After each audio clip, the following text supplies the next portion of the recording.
Salut Nico. Salut à tous sur Radio Blanc NHL, on se retrouve pour le championnat du monde de hockey. Oui, avec 4 matchs qui se sont déroulés aujourd'hui. Alors on commence avec celui du groupe E qui opposait la Russie à l'Italie.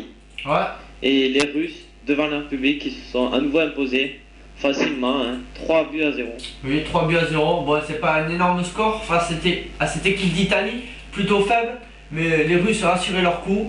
Alors il faut noter la prestation des joueurs. Il y a Ilya Kovalchuk des Thrashers d'Atlanta qui a effectué le premier but des Russes il me semble, et une assistance. Il faut aussi noter Frolov qui a fait de même, un but et une assistance. Donc ensuite deuxième match qui concernait le groupe F cette fois. Oui, entre le Canada et la Biélorussie. Et là, les Canadiens se sont imposés 6 buts à 3. Ils sont toujours invaincus dans ces championnats du monde. Oui, alors là aussi, il faut noter la performance d'un joueur. C'est Shane Doan des Phoenix Coyotes qui a effectué, il me semble, un hat-trick, 3 buts dans ce match pour la victoire de ses compatriotes. Oui. Ensuite, on passe au match du groupe G, la ronde de relégation. Oui. Alors, ces matchs opposaient la Lettonie à l'Ukraine.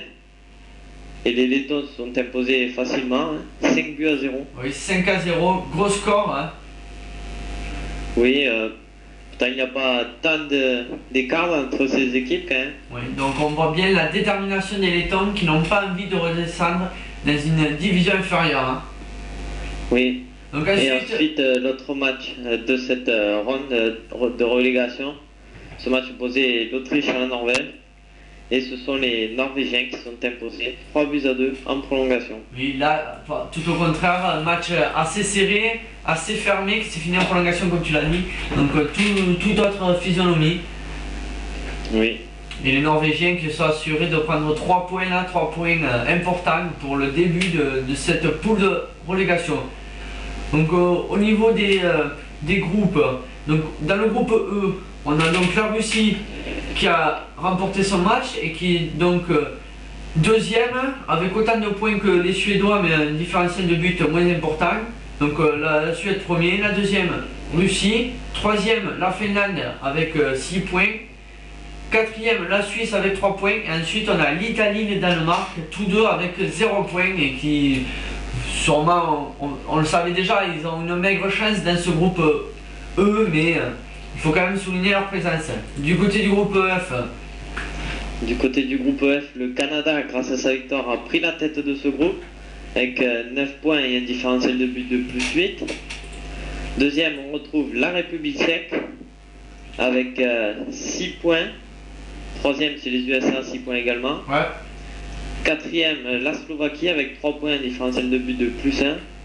L'Allemagne est cinquième avec 3 points également, mais une différence de but négative de moins 3.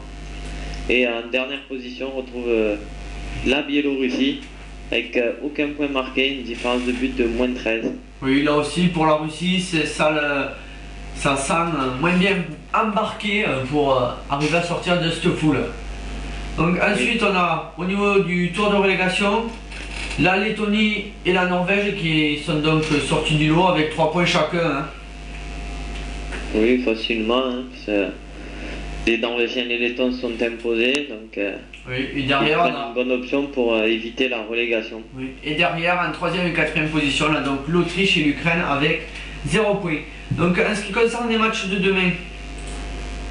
Les matchs de demain, on aura un Suisse-Danemark qui fait partie du groupe E. Oui, avec le Danemark qui peut-être va pouvoir ouvrir la marque dans son groupe là, avec eux qui ont 0 points, qui ont peut-être 3 points, alors que les Suisses ont ces 3 points. Oui. Alors ensuite, le deuxième match, il concerne le groupe F, celui-là. Il opposera les États-Unis à l'Allemagne. Oui, alors là, il va être intéressant de voir ce que va faire l'Allemagne. On rappelle qu'ils ont créé la surprise en blanchissant les Tchèques au dernier match. Donc peut-être qu'ils vont faire la même chose contre les États-Unis. Bon, les États-Unis qui sont plutôt en forme en ce moment, mais c'est intéressant. Attention à l'Allemagne. Oui, attention, parce qu'ils ont l'air en forme. Ensuite, un autre match du groupe E, l'Italie qui affrontera la Finlande. Oui. Et un dernier match, celui du groupe F, où la République tchèque affrontera la Slovaquie. Oui, alors là, match assez intéressant même. Oui, un match assez intéressant entre deux équipes de niveau assez proches. Ouais, donc on va voir ce que ça va donner. Oui, même si la Slovaquie, si je ne me trompe pas, ont enchaîné 2 défaites. Oui, je fais bien ça, je crois. Donc peut-être qu'ils sont un peu moins bien souvent, mais les Tchèques, comme on l'a dit tout à l'heure, ils ont perdu contre l'Allemagne. Donc oui, comme tu as dit, hein, des matchs des 2 équipes à peu près au même niveau. Donc, il va être intéressant de suivre ces 2 équipes qui sont prétendantes à gagner le trophée cette année-là. Oui. Donc voilà, c'était Nicolas et Gauthier pour ces championnats du monde de hockey sur Radio Blog NHL.